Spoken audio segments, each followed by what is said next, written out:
Première étape, c'est de définir des objectifs. Alors, dans un cadre très scolaire, entre guillemets, très théorique, on parle d'objectifs SMART. Alors, pour ceux qui ne sont pas forcément familiers avec ça, les objectifs SMART, qu'est-ce que c'est? Ce sont des objectifs qui doivent être spécifiques, mesurables, atteignables, réalistes et avec la possibilité de le mesurer dans le temps. D'accord? Une notion vraiment temporelle. Qu'est-ce que ça veut dire? Pour illustrer un peu plus concrètement, ça veut dire que avant de vous lancer sur les réseaux sociaux, vous devez absolument vous poser la question de pourquoi vous y allez et pour répondre à quel objectif. Est-ce que votre objectif, c'est de faire de la visibilité? Est-ce que votre objectif, c'est de faire de la vente en ligne? Est-ce que votre objectif, c'est que les internautes viennent télécharger des plaquettes, remplissent des formulaires de contact, fassent un devis en ligne? Est-ce que c'est de générer du trafic sur votre site? Une fois que vous avez identifié cet objectif un peu principal, il peut y en avoir plusieurs, c'est tout simplement de vous dire quels vont être mes indicateurs clés. D'accord? Les indicateurs clés, c'est tout simplement comment je vais mesurer ça. La vente en ligne, ça va être assez simple. On va regarder le chiffre d'affaires et puis on va regarder potentiellement sur le site internet quelle part du chiffre d'affaires provient des réseaux sociaux. D'accord? Mon trafic aujourd'hui peut être par exemple de 5%, l'acquisition sur mon site internet, 5% vient des réseaux sociaux. L'idée, ça peut être de se dire, bah, on aimerait bien que ça passe plutôt à 15%, parce qu'on sait très bien que quand il y a du trafic qui est généré par les réseaux sociaux, ça va générer de l'intérêt. Donc, c'est vraiment de quantifier ça. Pareil par rapport à votre notoriété, votre visibilité, qu'est-ce que vous allez mesurer? Vous allez mesurer peut-être la taille de vos communautés sur les réseaux sociaux, peut-être le trafic de votre site web de façon globale. S'il y a plus de trafic sur votre site web qui provient des réseaux sociaux, ça veut a priori dire que vous êtes plus visible sur les réseaux sociaux. Il peut y avoir aussi d'autres indicateurs. D'accord? Donc, c'est vraiment essayer de définir ces objectifs en amont pour pouvoir ensuite découler une stratégie qui va vous permettre de mettre en place les bonnes actions. Deuxième étape, définir justement cette stratégie. Et ça va commencer par des choses assez basiques. Là aussi, d'un point de vue théorique, on appelle souvent à créer des personas. Moi, ce que je veux vous dire ici, c'est qu'il faut bien sûr identifier vos cibles. Euh, D'accord? Identifier vos cibles, c'est très important. Tac. Alors, je vois que j'ai des personnes qui sont en attente, que je n'avais pas vues, hop, qui vont arriver. Hop, hop, hop. Tac. Ça devrait être bon maintenant. Donc, la deuxième étape, c'est vraiment de définir ces stratégies social media. Et qu'est-ce que ça veut dire? C'est par où commencer. Identifier donc vos fameuses cibles, où est-ce qu'elles sont présentes, et identifier ce qu'on appelle leurs problématiques. Leurs problématiques, ça veut dire quoi? Ça veut dire que l'idée des réseaux sociaux, c'est que vous allez créer du contenu et que vous allez leur pousser du contenu. Donc, quand vous identifiez une problématique, tout simplement, vous allez pouvoir vous poser la question, quel contenu pour les aider à justement répondre à cette problématique. D'accord? Je vous prends un exemple concret. Chez Monsieur Lucien, on sait très bien que la problématique de nos clients, c'est d'avoir un manque de compréhension par rapport à ce qu'on peut faire sur le digital, avoir un manque de visibilité par rapport à ce qui existe, ne pas trop savoir comment s'y prendre, par où commencer. Et donc, comme on identifie cette problématique par rapport à nos personnes qui constituent nos communautés, on essaye de pousser du contenu justement pour répondre à cette problématique en apportant des conseils, des astuces, des bonnes pratiques.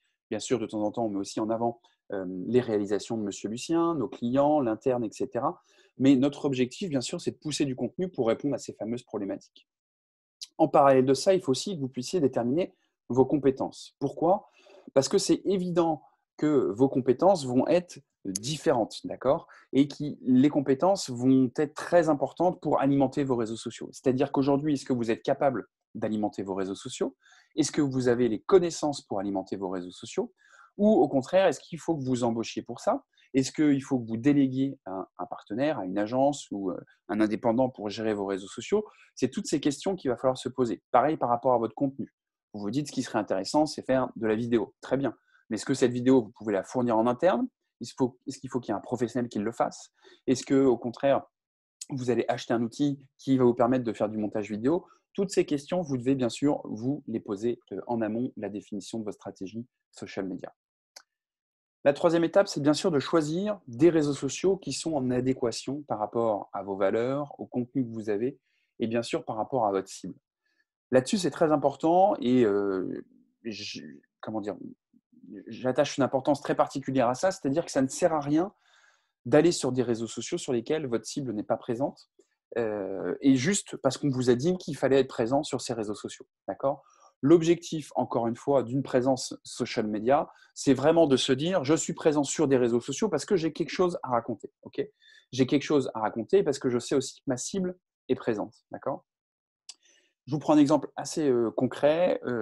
On a été sollicité par un cabinet d'avocats il y a quelques temps, spécialisé dans le droit de la logistique et qui souhaitait absolument être présent sur Instagram. D'accord. Évidemment, on les a questionnés. Pourquoi Instagram?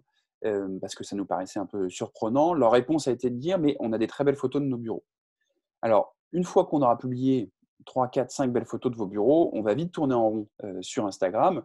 Donc, soit effectivement, on définit une stratégie et une approche différente de façon à pouvoir proposer du contenu sur Instagram, si votre cible y est présente, soit sinon, il vaut mieux éviter d'y être parce qu'on va créer de la frustration pour les quelques clients qui pourraient décider de vous suivre sur Instagram parce qu'on n'aura pas de quoi alimenter en termes de contenu. D'accord.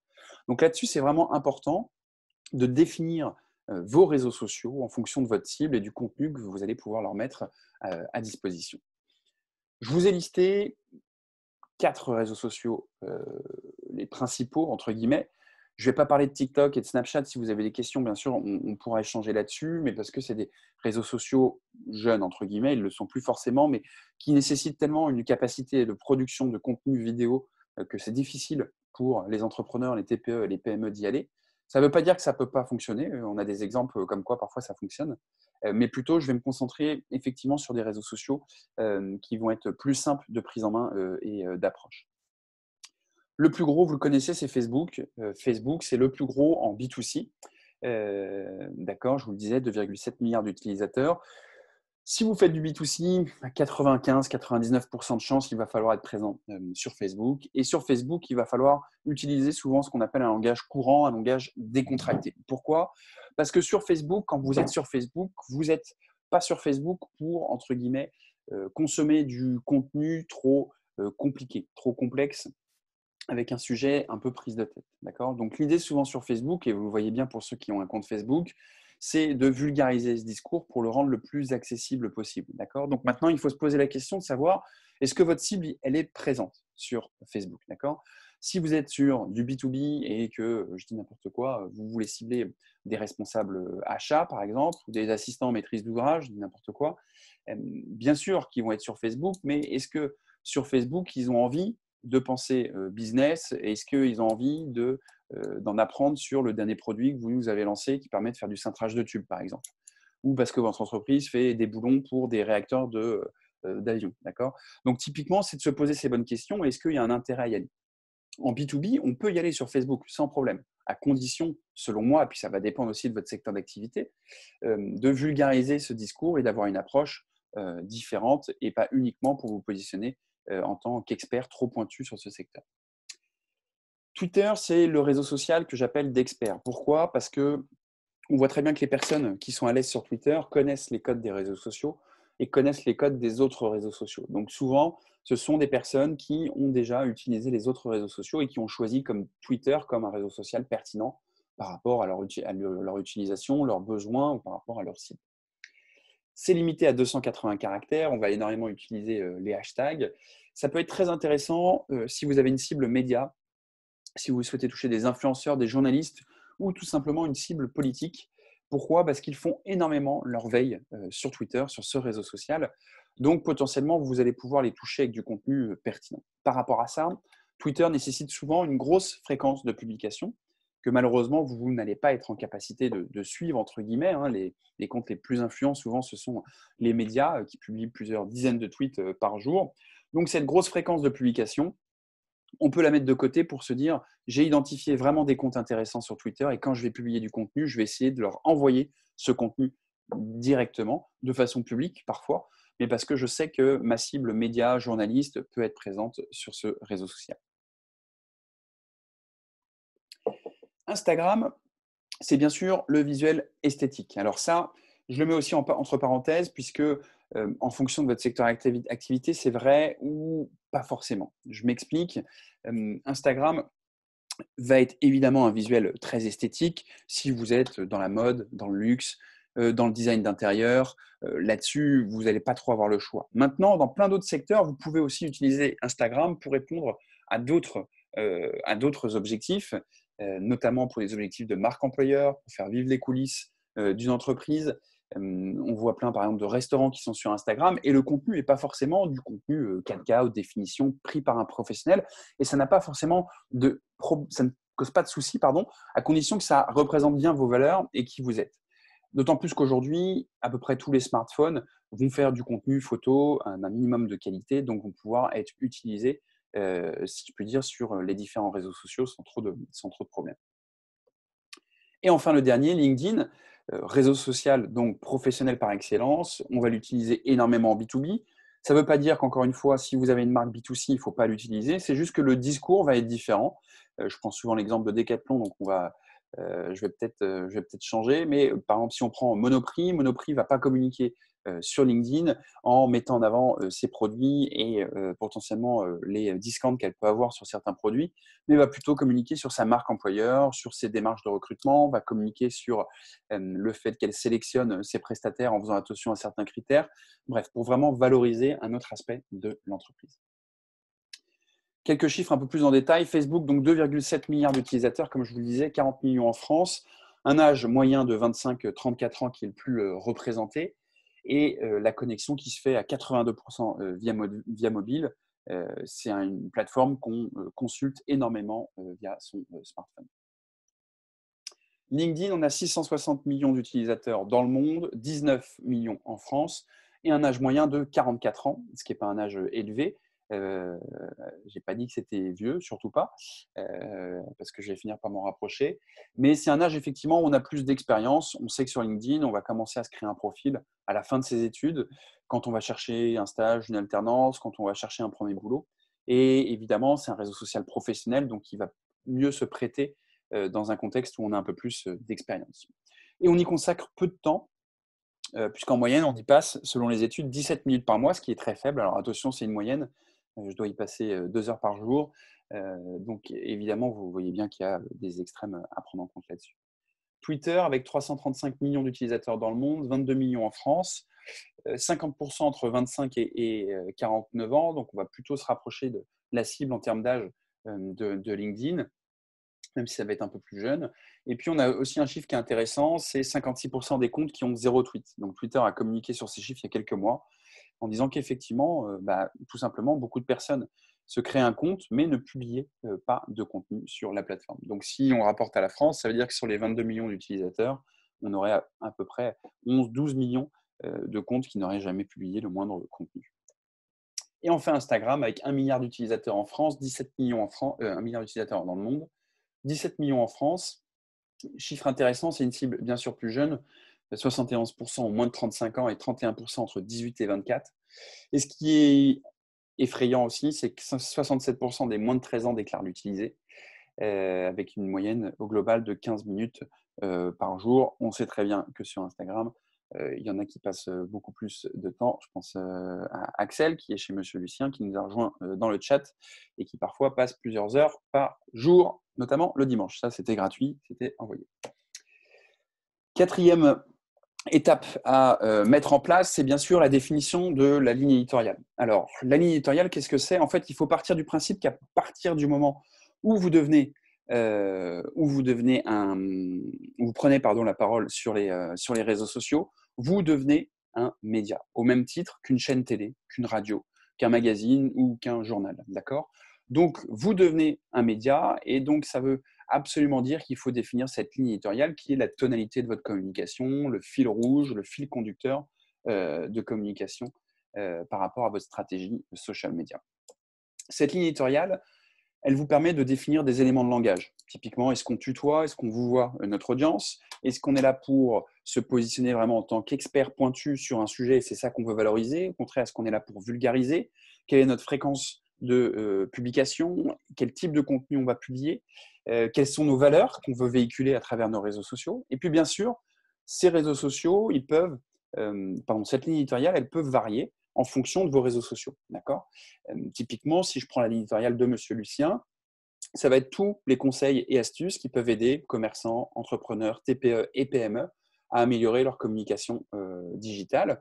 Et bien sûr, on va communiquer sur les actualités de Monsieur Lucien et sur les réalisations clients de Monsieur Lucien. Notre objectif étant de vulgariser un maximum le contenu. Et entre les différents réseaux sociaux, on va avoir une tonalité qui diffère. Si vous nous suivez sur Instagram, ce que je vous encourage évidemment à faire, vous allez voir plutôt les coulisses de l'agence. D'accord ? Si vous nous suivez sur LinkedIn, on va essayer d'avoir une tonalité un peu plus professionnelle. Alors, pas tout le temps, ça va dépendre. Parfois, on va se permettre aussi certains contenus un peu plus sympathiques, entre guillemets. Sur Facebook, c'est vraiment de la vulgarisation à outrance, entre guillemets. Et sur Twitter, c'est plutôt pour une cible vis-à-vis des professionnels de la communication digitale, vis-à-vis de partenaires, où on va échanger, et là, sans filtre, entre guillemets, par rapport à tout le contenu qu'on peut avoir sur le digital. Un exercice que je vous recommande de faire en interne, avec les différentes équipes au sein de votre entreprise, c'est potentiellement d'essayer d'identifier une personne qui pourrait représenter au mieux votre tonalité sur les réseaux sociaux.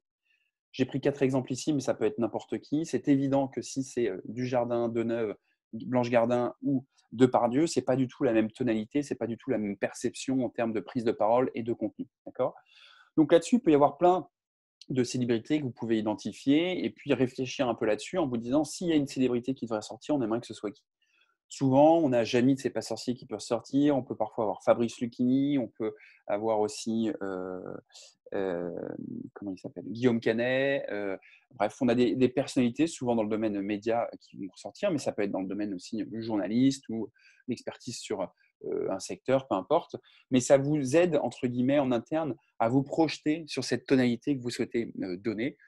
C'est vrai qu'entre ces différents profils qu'on retrouve ici à l'écran, la tonalité est complètement différente. Alors, pour Monsieur Lucien, je reprends un exemple, on serait un mélange entre guillemets de Jamie, de C'est pas sorcier, avec cette vulgarisation, avec un ton sympathique que tous les Français entre guillemets connaissent, et peu importe la tranche d'âge, puisqu'aujourd'hui il a même lancé sa chaîne YouTube, donc que vous ayez entre guillemets 20 ans ou que vous en ayez 50 à peu près, vous êtes capable de l'identifier.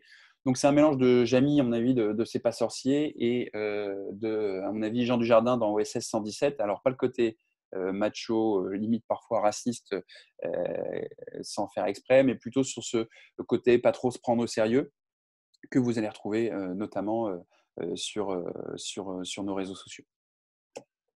Quand vous avez défini cette ligne éditoriale, ça va être important, en 5e étape, de définir ce calendrier de publication. Pourquoi ? Parce que l'objectif des réseaux sociaux, c'est de vous organiser, de vous structurer et de pouvoir anticiper surtout la création de contenu. Vous vous êtes tous retrouvés dans ce cas de figure, si vous publiez du contenu sur les réseaux sociaux, dans ce cas de figure qui, tout simplement, est le suivant, c'est-à-dire que vous n'avez pas publié de contenu sur les réseaux sociaux depuis un petit bout de temps, et puis vous dites, tiens, ça serait bien de publier du contenu, qu'est-ce que je vais publier ? Bon, je n'ai pas trop d'idées, hop, je prends la première idée qui me vient à l'esprit, le premier lien que je trouve, je mets ça sur les réseaux sociaux, et hop, c'est parti. Malheureusement, si vous faites ça, ça n'a pas de résultat derrière, ça ne fonctionne pas, vous allez publier une fois par mois, une fois toutes les 3 semaines, et donc vous n'allez pas avoir de retour, entre guillemets, sur investissement, en tout cas, vous n'allez pas atteindre vos objectifs. Donc, ce calendrier de publication, son objectif, c'est justement de vous donner de la visibilité et de vous dire, je vais pouvoir anticiper la création de contenu, puisque la création de contenu, c'est vraiment le nerf de la guerre sur les réseaux sociaux. Pour ça, dans votre calendrier, il faut le structurer en 3 étapes. La première, tous les événements nationaux et internationaux à forte visibilité. Pour ça, je vous invite à consulter des calendriers éditoriaux qui sont déjà faits, notamment celui de Swello en partenariat avec le blog du modérateur, qui peuvent être très intéressants et qui reprennent tous les événements à l'année qui vont faire du bruit au niveau national ou international. Alors, tous les événements, j'exagère, mais beaucoup de ces événements. C'est-à-dire que si on part, là, il y a le nouveau calendrier qui est sorti cette semaine, la semaine dernière, sur le calendrier éditorial de 2021. Si on prend le mois de novembre, on a la Toussaint, Movember, la journée mondiale de la gentillesse, la journée contre le harcèlement scolaire, la journée internationale des stagiaires, l'armistice, la journée de la tolérance, le Beaujolais nouveau, où ça approche, journée mondiale des droits de l'enfant, de la télévision, le Black Friday, Thanksgiving, journée mondiale du jeu vidéo, le Cyber Monday. Donc tous ces contenus que potentiellement vous ne connaissez pas, ou tous ces événements que vous ne connaissez pas, ou peut-être que vous connaissez mais que vous oubliez, parce que évidemment on ne peut pas tout anticiper.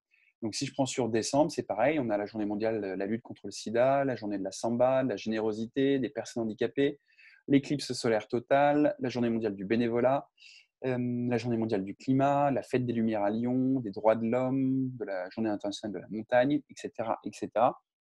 Donc tout ça va vous permettre d'identifier certains événements qui peuvent avoir un lien avec votre secteur d'activité, avec votre entreprise.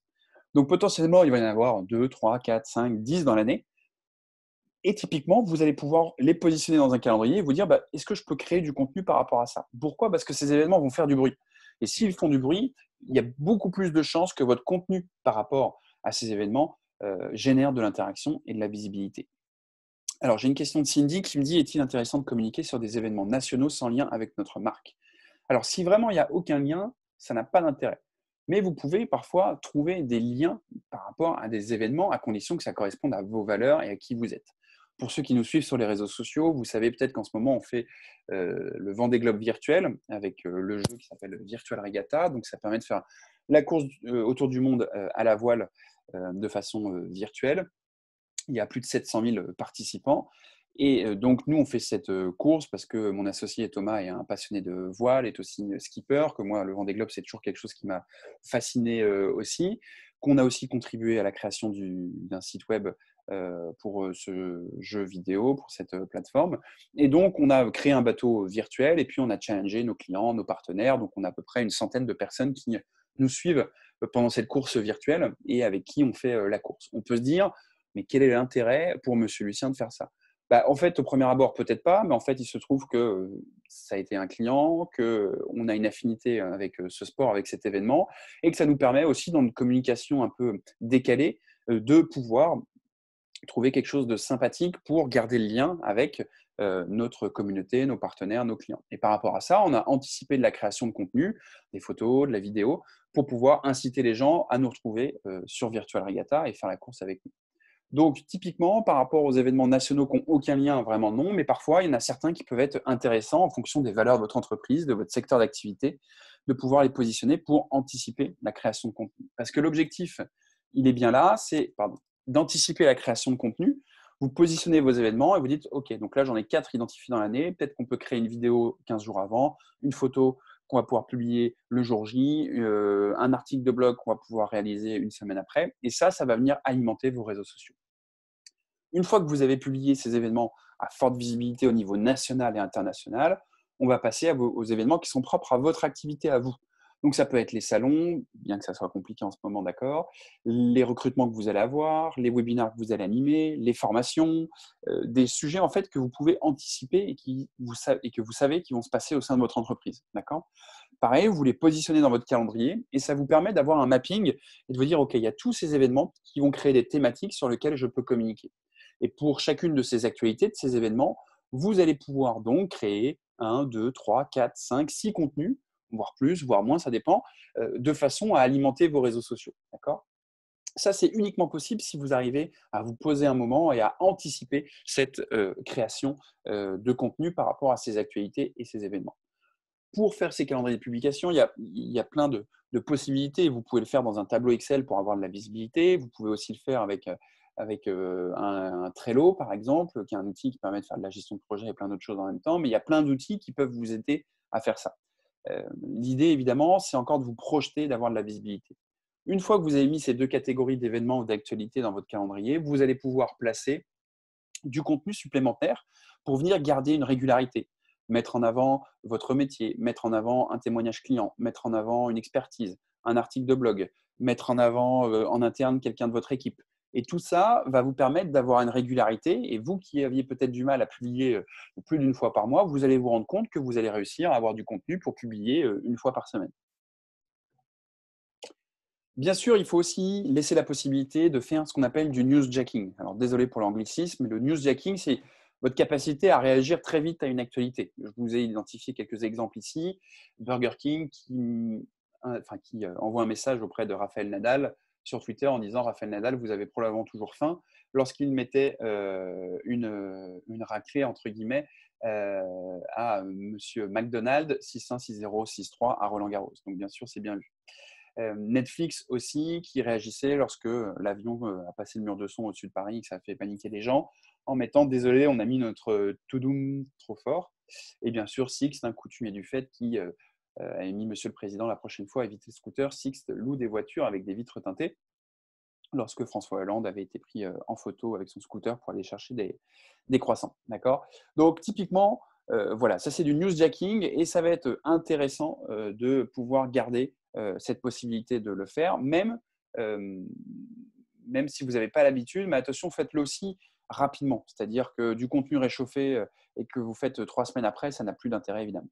Alors, j'ai une question d'Emeline. Les articles publiés sur Facebook doivent-ils être les mêmes que ceux publiés sur Insta ou est-ce plus intéressant de publier deux contenus différents? Alors, quand vous parlez d'articles, Emeline, j'imagine vous parlez de publication. Donc, dans un monde idéal, il faut un contenu personnalisé pour chaque réseau social. Maintenant, vous pouvez avoir le même fond, entre guillemets, mais la forme va changer. D'accord? Vous annoncez une actualité. Sur Instagram, ça va être une belle photo, typiquement. Sur Facebook, ça va être une vidéo. Sur LinkedIn, c'est un article ou une publication avec du texte, peu importe. Mais tout ça peut prendre des formes différentes. Après, très honnêtement, quand on reprend en main sa communication social media pour son entreprise ou qu'on va développer ça, on peut aussi se dire, pour l'instant, on va mettre le même contenu sur les différents réseaux sociaux et puis au fur et à mesure du temps, quand on sera plus à l'aise, on va l'adapter. D'accord? Maud me dit, le newsjacking demande une belle répartie de semaine. Oui, alors ça peut être une belle répartie parce que là, c'est des contenus assez humoristiques, mais ça peut être juste une très grosse réactivité. Il se passe quelque chose qui n'était pas prévu, vous pouvez être juste dans les premiers à relayer ce contenu. D'accord? Et c'est ça aussi qui peut être intéressant. Facebook lance une nouvelle fonctionnalité. Le newsjacking, c'est on avait prévu un contenu aujourd'hui, bah non, on le décale finalement, on va parler de ça et on réagit très vite et on publie ce contenu. Et peut-être qu'on fait directement un article de blog parce qu'on a le temps de publier là-dessus. Alors, le Covid, c'est un bel exemple, effectivement, Maud, même si le Covid, on le sentait un peu venir. Mais effectivement, le newsjacking, le fait de le Covid ou plutôt le confinement quand il arrive et nous, chez Monsieur Lucien, se dire 2 jours après, OK, c'est bon, on a lancé des webinars, c'est un peu du newsjacking, c'est-à-dire qu'on réagit très vite à un contenu. Bien sûr, on va citer le Covid en disant à cause du Covid, etc. Et tout de suite, on sait que ça va intéresser les gens. Alors Chloé me dit Burger King qui invite les personnes à commander aussi chez ses concurrents en cette période de confinement.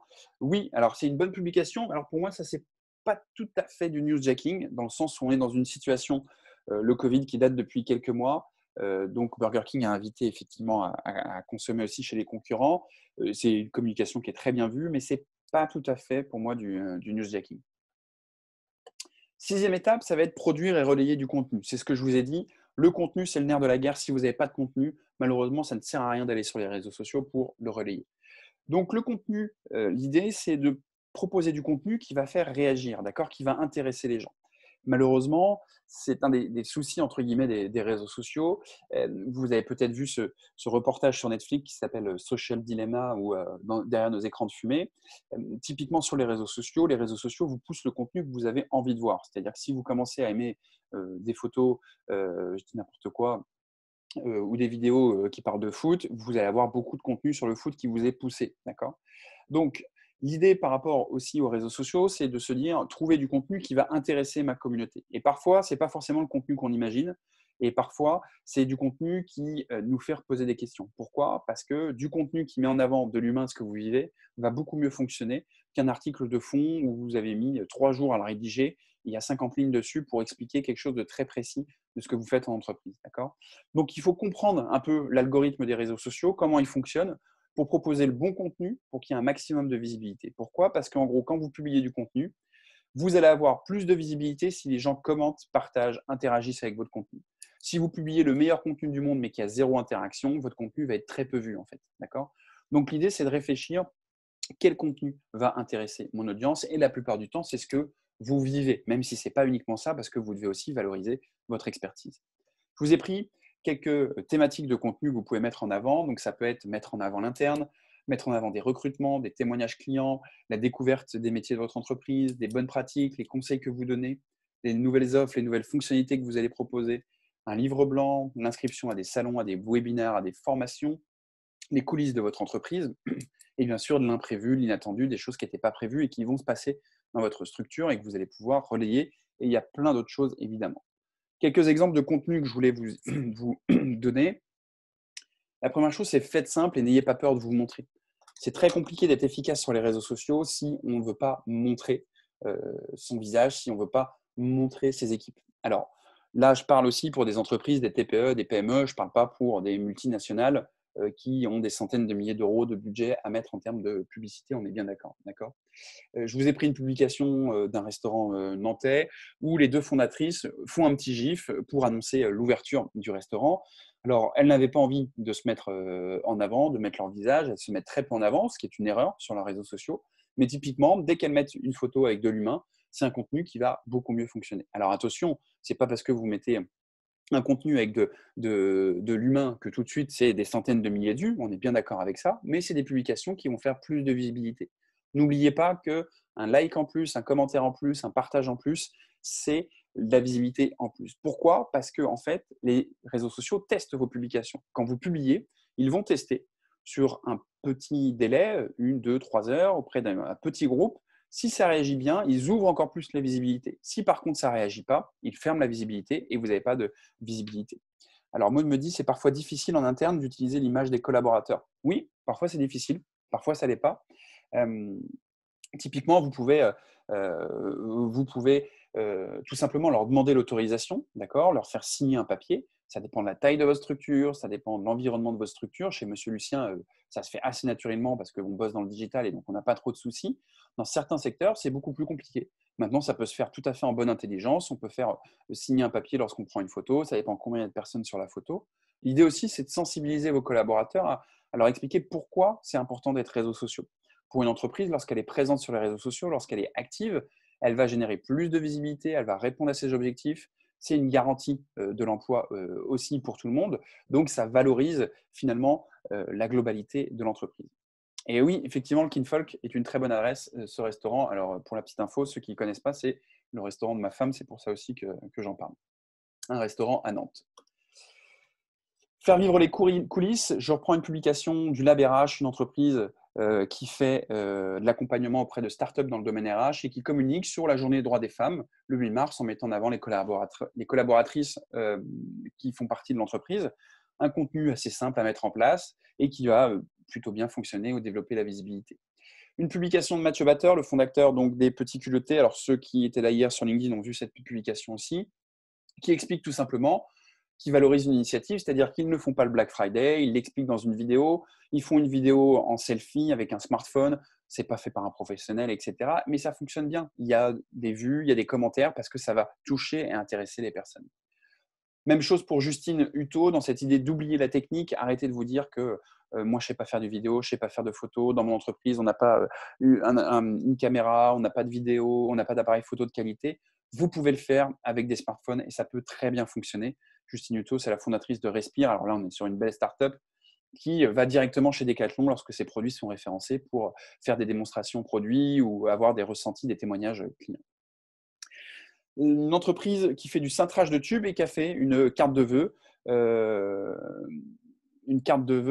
typiquement assez originale puisqu'elle va mettre en avant les coulisses de son entreprise sur LinkedIn auprès d'une chanson où ils ont refait les paroles, la chanson qui s'appelle 12 France.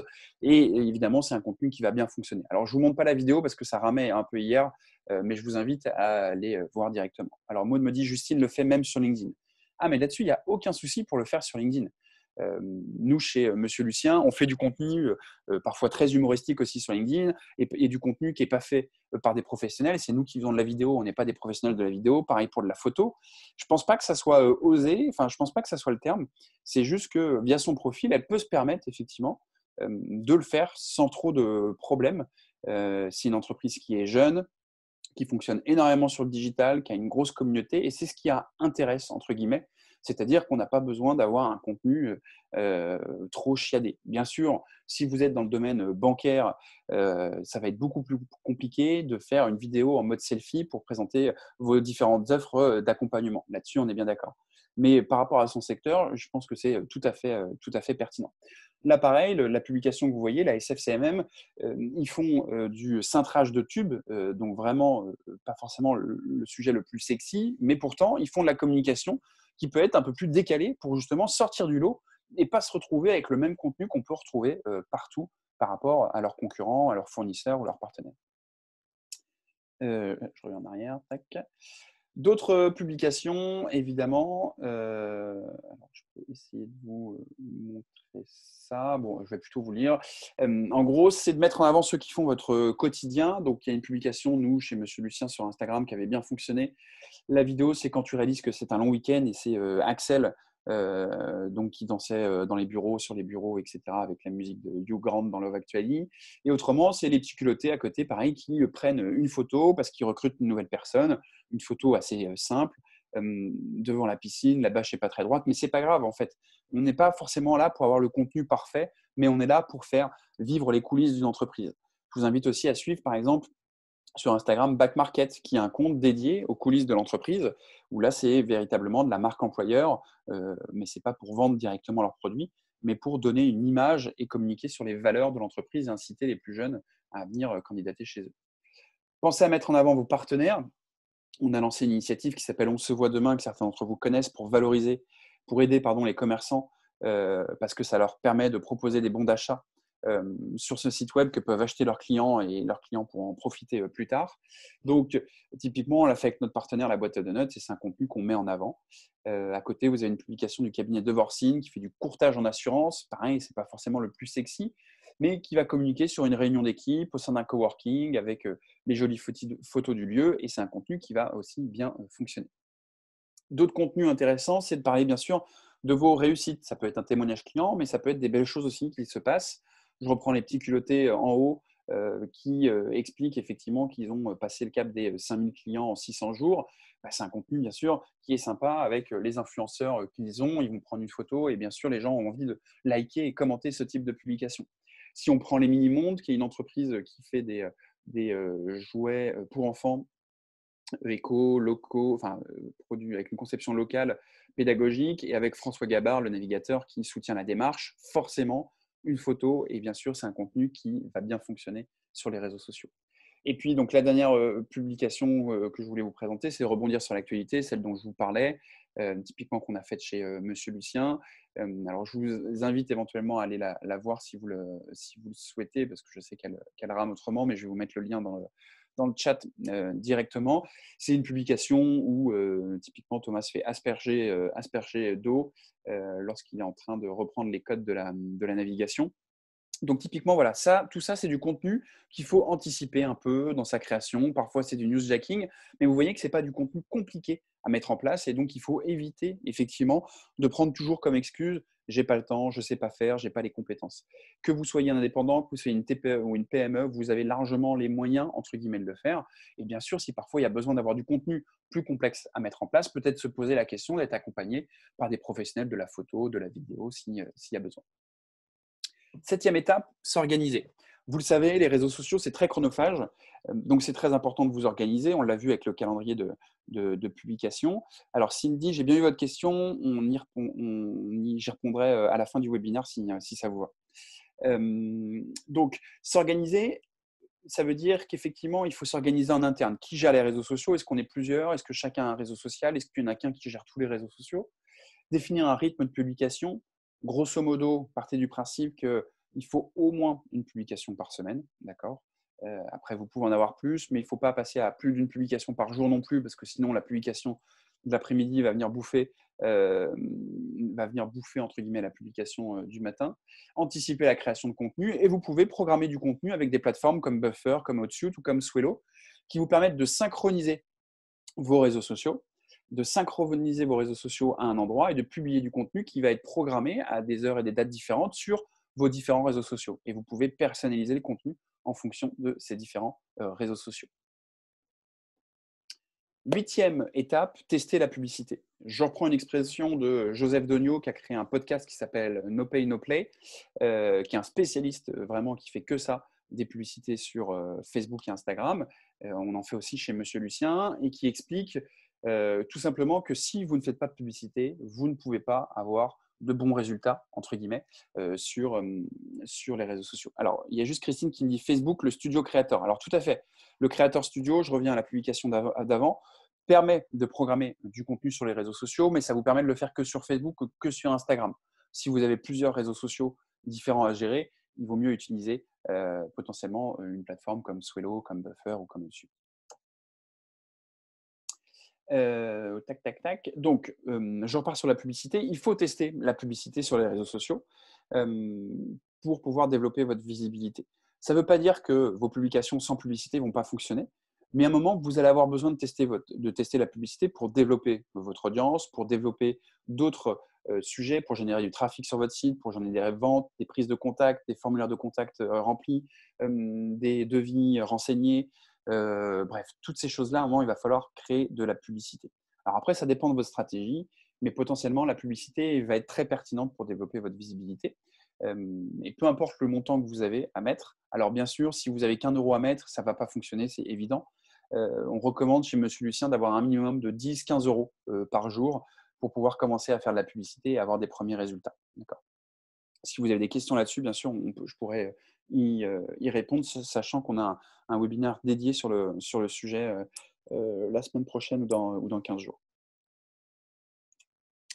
9e étape, pensez à bien gérer votre e-réputation. C'est-à-dire qu'à partir du moment où vous allez publier du contenu, vous allez avoir des interactions, des commentaires, même si vous avez peu d'abonnés. Et donc, potentiellement, dès que vous avez un commentaire, il faut répondre à ces commentaires. En gros, quand vous créez une publication, plus il y a d'interactions, donc de commentaires aussi, et plus vous allez avoir typiquement de visibilité sur votre publication. C'est ce que je disais tout à l'heure. En gros, votre publication, elle est testée. Donc, plus vous avez de commentaires, plus le réseau social pense que le contenu est pertinent et plus il développe sa visibilité. J'ai une question de Sophia sur la pub. Les campagnes de pub doivent s'étaler sur combien de temps en moyenne? Alors ça, malheureusement, ça va dépendre de votre budget, ça va dépendre de votre secteur d'activité, ça va dépendre de votre audience. Mais vous ne pouvez pas avoir une campagne de pub sur moins d'une semaine parce qu'il va falloir déjà 4-5 jours pour que les réseaux sociaux comprennent à qui il faut envoyer votre pub. Et après, bien sûr, cette publicité, il faut l'optimiser.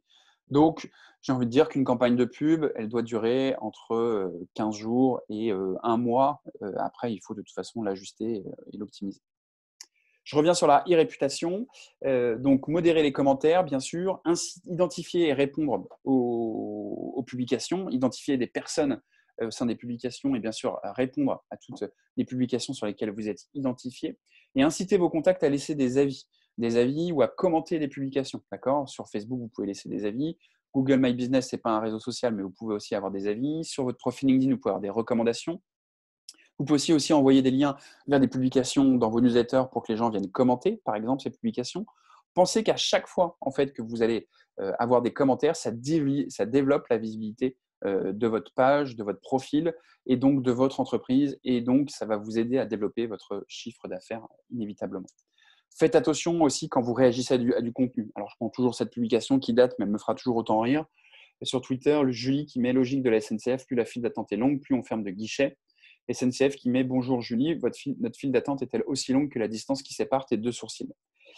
Évidemment, c'est des choses qu'il ne faut pas faire. Et il se trouve que SNCF Info était un faux compte de la SNCF. C'était un petit malin qui s'était amusé à prendre ce compte au tout début et à mettre le logo SNCF et à pourrir tous les gens qui mettaient du contenu offensant vis-à-vis de la SNCF. Mais bien sûr, faites attention au contenu que vous allez publier.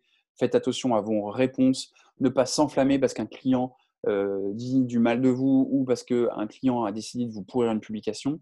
Mais rentrez dans la discussion, dans le débat. Le meilleur argument que vous puissiez avoir, c'est que quelqu'un de votre communauté vienne vous défendre. Ça, c'est la meilleure chose. Et sachez que sur les réseaux sociaux, vous pouvez toujours masquer des commentaires. Donc, ça vous permettra aussi de gagner en sérénité. 10e point, dernier point, analysez vos retombées. Ça ne sert à rien de communiquer sur les réseaux sociaux si vous ne mesurez pas derrière ce que ça rapporte, très concrètement. D'accord. Il faut absolument mesurer la performance. Donc, ça peut être les statistiques de vos réseaux sociaux, l'évolution de la communauté, la portée, la couverture, le nombre d'impressions que vous faites d'une semaine ou d'un mois à l'autre. Pensez bien sûr à comparer par rapport à une période précédente. Et les stats, bien sûr, de votre site web vont être intéressantes si vous en avez un et si c'est l'objectif, typiquement. Julie, j'ai bien vu votre question sur la newsletter et j'y reviendrai à la fin du webinaire. Donc, les statistiques, bien sûr, il faut regarder. Est-ce que le trafic sur votre site web provient des réseaux sociaux? Est-ce que ça fonctionne? Est-ce que ça ne fonctionne pas? Donc, il faut tester, ajuster, corriger, confirmer au fur et à mesure. Il n'y a pas de science exacte. Les réseaux sociaux, ce n'est pas une science exacte. Et personne n'est capable de vous dire, si vous faites ça, ça va marcher. Pareil pour de la publicité, personne n'est capable de vous dire, si vous faites ça, ça va marcher. Ce sont que potentiellement des indications en disant si on fait ça, peut-être qu'on va avoir ça, peut-être qu'on va y arriver. Et après, on mesure derrière parce que c'est ça le plus important. Mesurer derrière pour savoir est-ce que ça a été efficace ou est-ce que ça n'a pas été efficace. Il faut corriger ensuite. Si on prend un exemple, j'aime bien prendre cet exemple. Parce qu'on a beaucoup de clients qui font de la pub dans du magazine, ce qui peut être très bien dans des magazines, très bien. Ils vont investir 1 500, 2 000, 3 500 € pour une publicité dans un magazine. Mais derrière, c'est beaucoup plus dur de mesurer. Vous savez quoi comme statistique? Que votre magazine a été diffusé à 10 000, 50 000, 100 000 exemplaires, très bien.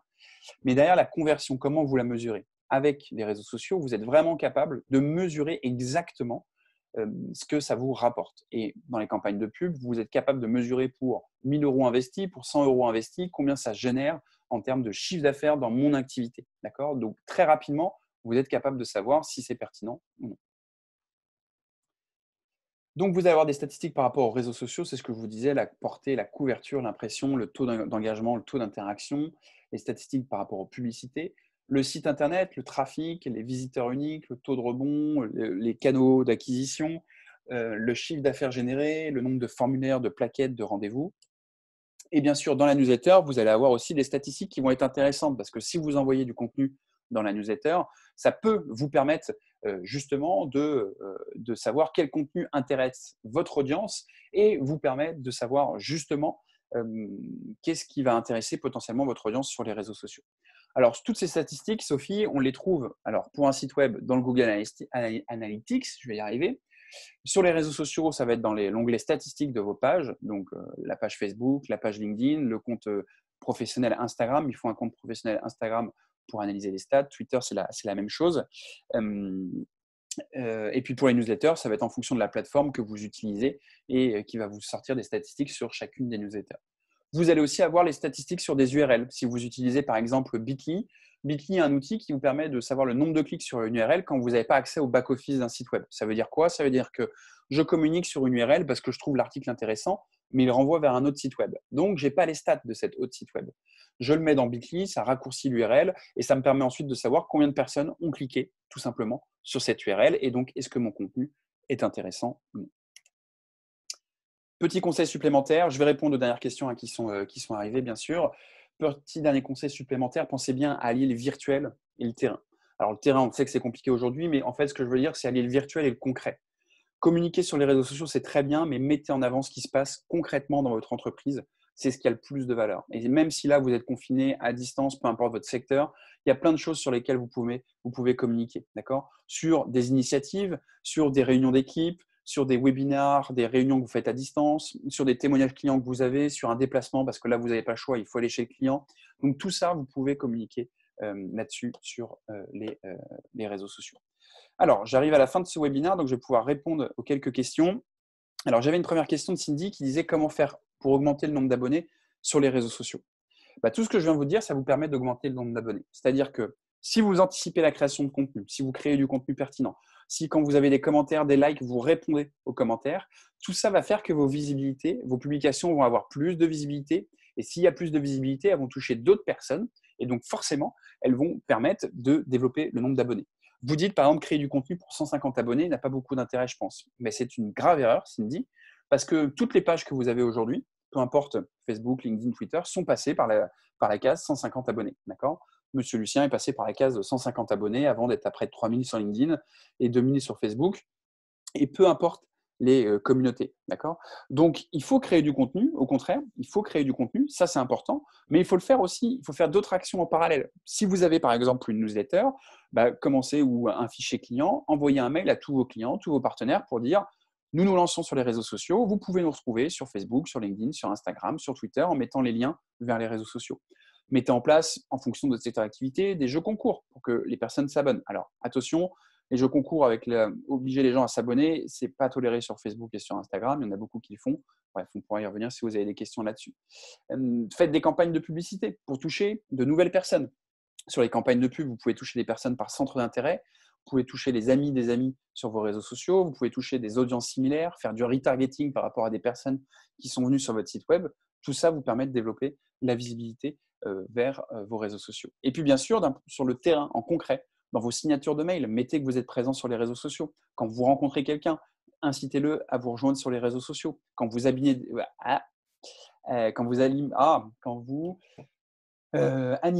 des webinaires, des formations, commencez vos slides, finissez vos slides par retrouvez-nous sur les réseaux sociaux. Tout ça va vous permettre de développer votre visibilité. Julie avait une question sur la newsletter. Est-ce encore pertinent aujourd'hui de mettre une newsletter? Est-ce bien reçu, lu malgré le trop-plein d'emails? Oui, alors on fait un webinaire sur la newsletter. Je ne sais plus quand est-ce qu'il a lieu. Fin novembre, il me semble, 20, 24, je ne sais plus. Il faudrait retourner sur le site. Mais oui, la newsletter, c'est très pertinent. Parce qu'effectivement, on reçoit plein d'emails, mais les newsletters aujourd'hui, ça a parfois des plus gros taux de clics et taux d'ouverture, typiquement que sur les réseaux sociaux. Donc, n'hésitez pas à envoyer des newsletters. Inscrivez-vous au webinaire dédié si vous voulez, parce qu'on fera un focus vraiment là-dessus, mais c'est tout à fait pertinent. J'entends que. Attends. Julie qui a une autre question. J'entends que les comptes pro Instagram sont plus difficiles à développer dans un premier temps du fait des algorithmes d'Instagram.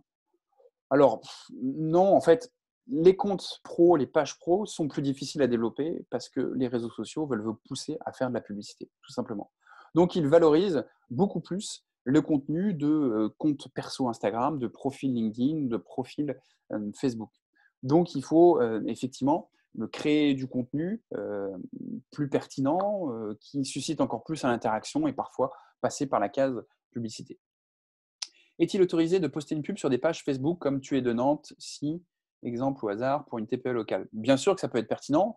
Alors, ça dépend des groupes Facebook. Là, vous faites référence à des groupes Facebook. Mais oui, ça peut être bien sûr pertinent de publier sur des groupes Facebook, évidemment, en fonction de votre secteur d'activité. Faites attention par rapport au code du groupe. Certains ne veulent pas qu'il y ait de publicité, donc il ne faut pas que votre publication soit de la publicité. Certains font payer de la publicité, certains c'est complètement ouvert. La bonne stratégie aussi, ça peut être tout simplement d'apporter du conseil sans faire de la pub, en répondant à des commentaires pour pouvoir justement avoir une personne qui vous contacte ensuite en message privé et a envie d'en savoir plus. Et là, vous pouvez l'orienter vers votre site web, par exemple. Juliette, conseillez-vous de suivre des comptes? Donc Thomas a répondu, tout ce qui est siècle digital, blog du modérateur, Presse Citon, journal du net, journal du community manager, etc. Et voilà. Petite question évidemment par rapport à un accompagnement sur les réseaux sociaux, parce qu'on nous pose souvent la question, comment on sait qu'on choisit un bon accompagnement sur les réseaux sociaux si vous souhaitez déléguer cette partie-là? Il y a plein de choses en fait sur les réseaux sociaux. Ça va dépendre vraiment de ce que vous souhaitez. Quel niveau? Est-ce que c'est très opérationnel? C'est juste quelqu'un, vous rédigez le contenu et publie uniquement? Est-ce qu'il doit créer le contenu? Est-ce qu'il doit créer les visuels, la partie graphique? Est-ce qu'il faut faire aussi les vidéos? Est-ce qu'il faut trouver les idées de contenu ou c'est vous qui lui donnez? Est-ce qu'il y a des campagnes de pub à faire ou non? Est-ce qu'il y a un suivi ou non? Est-ce qu'il faut analyser les statistiques ou non? Tout ça, forcément, ça va forcément avoir un impact par rapport à cet accompagnement. Puis ça dépend aussi de vos compétences. Qu'est-ce que vous êtes capable de faire en interne par rapport aux réseaux sociaux? Nous, ce qu'on fait typiquement avec nos clients, c'est qu'il y a une première partie qui est de définir une stratégie digitale. Ça, c'est quelque chose qu'on fait entre guillemets obligatoirement. C'est une presta que l'on vend avant de proposer une prestation d'accompagnement sur les réseaux sociaux. C'est une prestation qui va être à peu près entre 800 et 1500 euros à peu près, en fonction de ce dont vous avez besoin. On définit une stratégie social media, donc c'est à peu près 30, 40 slides pour vous expliquer, voilà la stratégie à suivre. Ensuite, nos clients se disent, OK, on le fait en interne, ou en fait, on peut faire une partie, mais on a besoin d'être accompagné sur l'autre partie. D'accord ? Et donc, sur la gestion, par exemple, de réseaux sociaux, ça peut aller de 250 euros par mois à plusieurs milliers d'euros par mois en fonction de ce qu'il y a à faire, évidemment. Et en fonction de votre secteur d'activité, ça peut être pertinent de confier ou non la gestion de vos réseaux sociaux. Ce qu'il faut bien que vous ayez à l'esprit, c'est que si vous confiez la gestion de vos réseaux sociaux, ça ne vous décharge pas de travailler quand même vos réseaux sociaux. Pourquoi? Parce que vous êtes les mieux placés pour parler de votre activité et qu'un prestataire, peu importe qui il est, aura besoin obligatoirement de faire des points régulièrement avec vous pour que vous validiez du contenu. Il va vous relancer parce qu'il aura besoin de tel visuel, de telle information. Donc typiquement, la gestion des réseaux sociaux, ça peut être bien de la déléguer, mais parfois c'est plus intéressant de se faire former pour publier du contenu, la partie opérationnelle, et de faire appel à un prestataire qui va gérer le conseil, la stratégie, qui va répondre à vos questions quand vous en avez besoin, qui va vous parler des nouvelles nouveautés possibles, des nouvelles fonctionnalités, qui va vous pousser dans les idées de contenu, qui va gérer vos campagnes de pub un peu plus techniques, mais de garder cette partie opérationnelle. Donc là-dessus, ça va vraiment dépendre de vos compétences, du budget que vous avez, de votre stratégie, des objectifs que vous souhaitez définir. Thomas l'a dit dans le chat, si vous souhaitez vous abonner à notre WhatsApp Business, notre WhatsApp Pro, qui n'est pas un groupe de discussion, qui est vraiment un WhatsApp, donc vous allez recevoir 3 actus digitales tous les mardis, vous pouvez ajouter le numéro de téléphone 01 79 73 41 44 sur votre téléphone et nous envoyer un WhatsApp sur ce numéro en ajoutant le mot-clé pizza. Vous recevrez donc les 3 actus digitales tous les mardis. Et si vous en avez marre, vous pouvez nous envoyer le mot-clé Litchi ou le mot-clé Stop, on aura compris aussi. Et bien sûr, vos numéros de téléphone sont utilisés uniquement pour vous envoyer ce WhatsApp et pour rien d'autre. Voilà, on arrive à la fin de ce webinaire. Je vous remercie pour votre attention. Vous allez recevoir là, dans quelques minutes une enquête de satisfaction. Donc, si vous pouvez y répondre, c'est top parce que ça nous permettra d'améliorer nos webinaires. Vous aurez aussi un lien pour laisser un avis sur notre page Google, sur notre page Facebook. Donc, si vous avez 5 minutes pour nous laisser un avis, c'est super important pour nous dans le digital. Donc, si vous êtes content de ce webinaire, ça va nous aider à développer aussi notre visibilité. Et puis, bien sûr, si vous avez un projet, des questions, quoi que ce soit, surtout, n'hésitez pas à me contacter, plutôt par mail, parce que là, je suis confiné en Bretagne en ce moment et donc je capte très, très mal. Mais vous pouvez me contacter sur cette adresse mail, julien.tourme@monsieur-lucien.fr, et je serai ravi de faire une petite visio pour échanger avec vous sur votre secteur d'activité, sur vos projets. Donc vraiment, n'hésitez pas. Je pense que j'ai fait le tour. Il y a d'autres webinaires qui arrivent, donc n'hésitez pas à aller sur notre site, à vous inscrire si ça vous intéresse. Il va y avoir de la publicité, il va y avoir des newsletters, il y a le cahier des charges, comment rédiger un cahier des charges que Thomas va animer lundi. Donc voilà, n'hésitez pas. Si vous avez des questions, prenez bien soin de vous, faites attention. Et puis de toute façon, je vous dis à très bientôt. Allez, tchuss, très bonne journée à tous.